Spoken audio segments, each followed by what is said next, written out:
All right, so you've reached the end of Chord County. It's time for the master summary. You've learned major triads, minor, dominant, diminished, sevens, ninths, 11s, 13s, altered chords. JP and myself have taken you through the world of chords. You have just about everything you need to be prepared in this gospel music genre, even jazz, blues, the other styles as well. They all borrow from this same pot. So let's go to the keyboard, and I'm just going to do a master summary. I'm not going to explain them again, just real brief descriptions to make sure you got everything, because I know we covered a lot. So I'll be in the key of C. We'll start with our major chord. Now there's several ways to do it. We covered the number system. You could do 1, 3, 5 and be done. Any scale, 1, 3, 5. You could also do whole steps and half steps, major third on the bottom, which is 4 half steps, minor third on top, which is 3 half steps, and that's another way to figure it out. We studied the minor triad. Easiest way for me to do this is to take that third, which is this E in the middle, and to just flat it a half step. Very simple. And that gives you C, E flat, and G. Another way that Jonathan talked about is actually pulling from the minor scale. A little bit more involved. You need to know your minor scales, but if you do know them, you can just take the first, third, and fifth tone straight from your minor scale and be done. So 2 ways. You can convert major to minor by just lowering that middle note, which happens to be the third of the chord, 1, 2, 3, lower it a half step, and you got your minor chord. That is the foundation. That creates all the other chords. From here, we studied the diminished chord. Now we learned you could take this minor chord and you could simply lower your fifth. You got to be good with numbers in this game. The fifth is G in this chord. C, D, E, F, G. That's the fifth tone. We're just lowering it to G flat.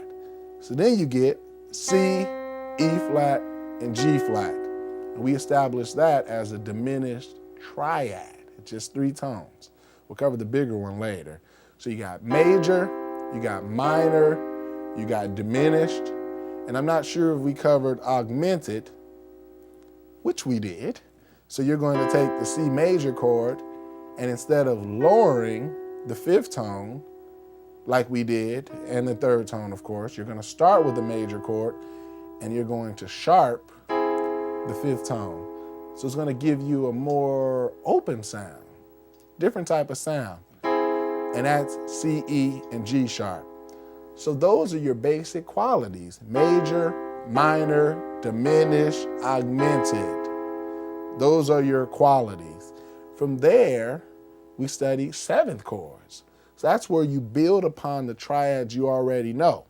If it's going to be a major something, well, you're always going to start with that major triad. If it's going to be a minor something, like minor 7, minor 9, minor 11, minor 13, you're always going to have that triad, unless we're trying to be stylistically different or we're trying to be creative. Yeah, we may omit some notes, as you saw Jonathan doing, but generally you're going to start with your foundation. If it's going to be a diminished, you're always going to have that diminished root chord, that triad. Same thing with augmented. You're always going to have that. So we moved on to 7th chords, and the first thing we studied was the major 7th chord. And that's pretty simple. You just take your triad and you add the 7th degree of that same major scale. So 1, 2, 3, 4, 5, 6, 7. B is the 7th tone of C. Simply add that to what you already know, and we figured out that C, E, G, B would give us a nice, pretty, jazzy 7th chord. How do you do your dominant chords? Because that's a new one. That's one that you kind of get from the same major triad, but it goes a little left field because we want a bluesy. R-E-S-P-E-C-T. That's what we get with those dominant chords. They're bluesy, they're powerful, they're present. And so you get that by taking the same major. It starts major just like your major 7, but instead of having that regular 7 degree, you're going to have a flat 7 degree. So we just simply take the B and we flat it. We make it B flat, that gives us that dominant chord. And you can also call that, some people call that the dominant 7th degree because it's associated with the dominant chord, just this C and B flat here. Really is all you need. It creates that dominant sound. Add the E. I mean, those are really the power packed tones right there. The G, It's just filler because the G is in everything. Let's face it, doesn't do too much to the chord. So that's your dominant. Now to get minor from here is very easy because you already have the flat 7, and that's also a part of the minor 7 chord too. So the only difference is to take this third tone right here and flat it. So you get E flat now. So the difference being C, E flat, G, and B flat. And that'll give you your minor 7th chord. So you have major 7, C, E, G, B, or 1, 3, 5, 7.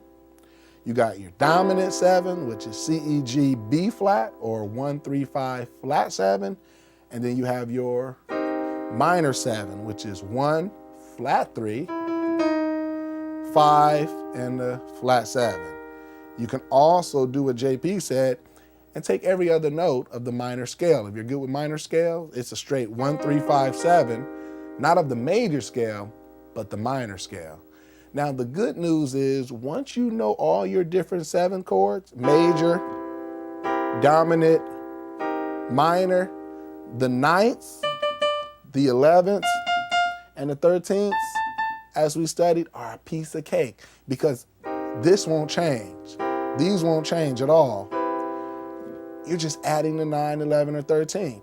And as we established, the 9 is really like the second tone of the scale because all we're doing is 1, 2, 3, 4, 5, 6, 7, 8, 9, 10, 11, 12, 13. That's all we're doing is we're extending the scale out. So had we not started all over, this would have been a 2. The 9 would very well be 2, if we wanted to start all over.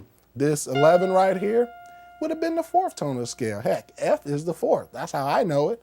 And A, let's face it, that would normally be the 6th, but now that we're getting into these big, bad extended chords, we extend it out and we call them 9s, 11s, and 13s. I wish I could tell you more about the history of that, but that's just how we do things, okay?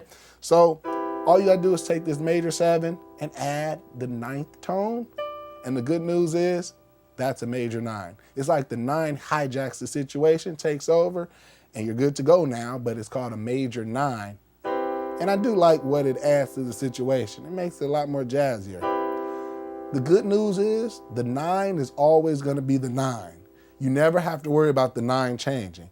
So we can change our bottom chord to a minor 7 chord. And if we add the 9 hijacks it. I know that's a negative word to use, but that's what happens. And this becomes a minor 9 chord.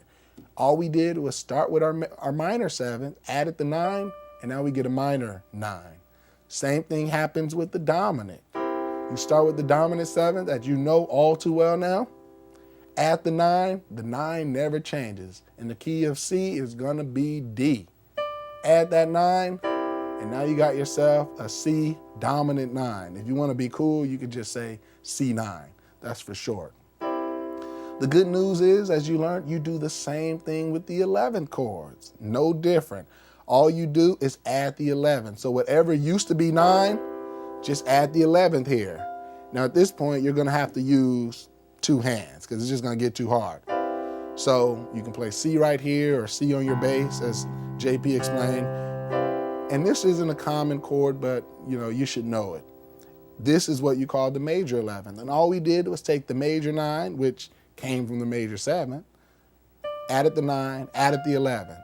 Now technically, to have an 11th chord, you must have the 9. And to have a 9 chord, you must have the 7. They're kind of built on top of each other. Or otherwise, you would simply say omit. That means to leave out. So I can have a chord and leave out one of these other degrees if I want to, but I need to specify that. Okay, and I do the same thing. If I want to make this dominant, I lower this 7th tone from B to B flat.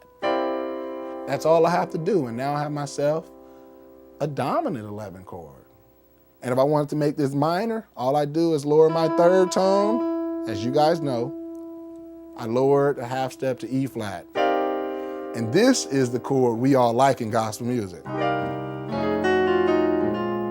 That's a very popular one.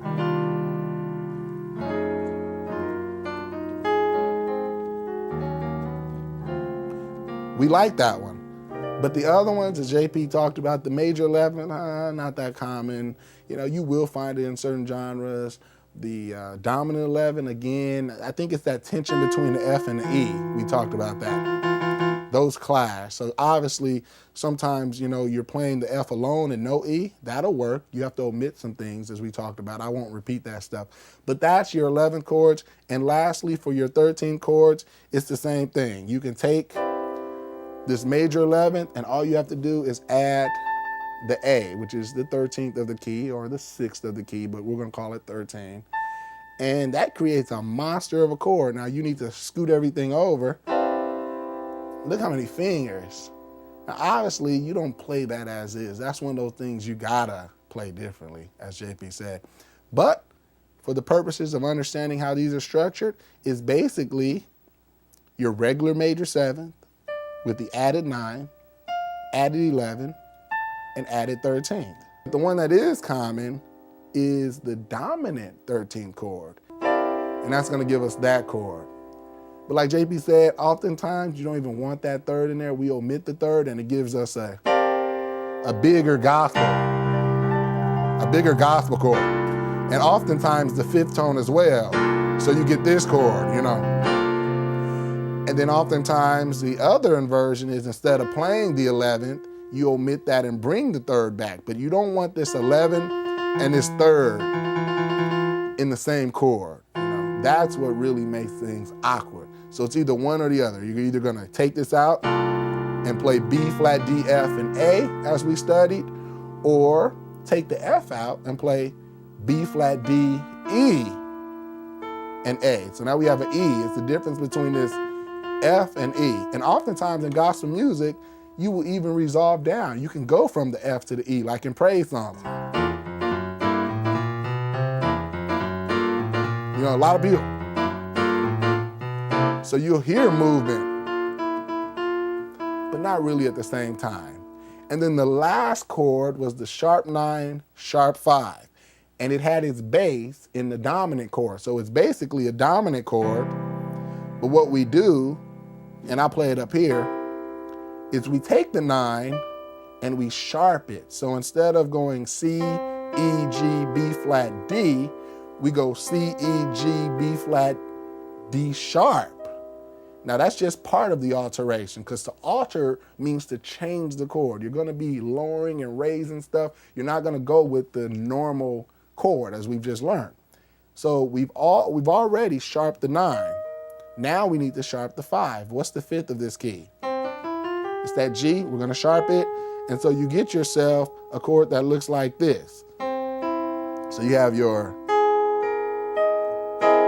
that's how it looks. You got C, E, G sharp, because we're sharping G, B flat, and D sharp.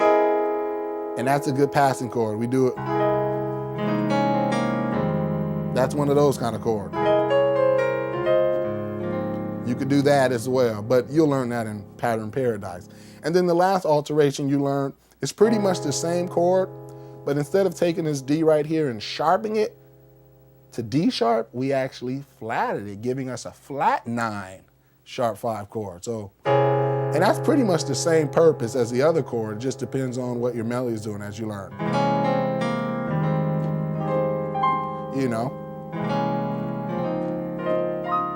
It just depends. So I've summarized for you the major triads, the 7ths, the 9ths, the 11ths, the 13ths, the minors, the diminishes, the dominants, the alter chords. You got it all here. You got the step-by-step instruction, but you also have the 10-minute summary. Whichever one works for you, learn these chords, master these chords, try to take them up to all 12 keys if you understand the concept of transposition. If not, wait on the future DVDs. I'm Jermaine Griggs, and remember, if you can hear it, you can play it.